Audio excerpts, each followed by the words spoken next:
Hello everybody, welcome back to my YouTube channel. I'm Veronica. Today we're going to do an air fryer recipe today. We're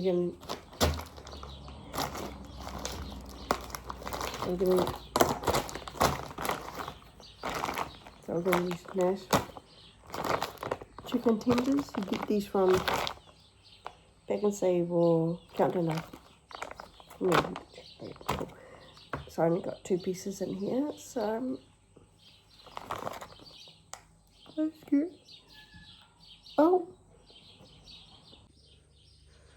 I'll just put the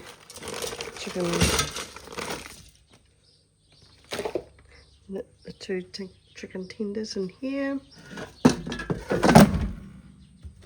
So I got turn it on.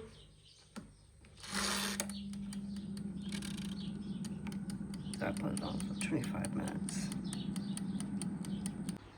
Thank you for watching how to make air fry natural chicken tenders. Subscribe, push the notification bell for more videos down the line. Ronnie is out. Bye. It looks yummy.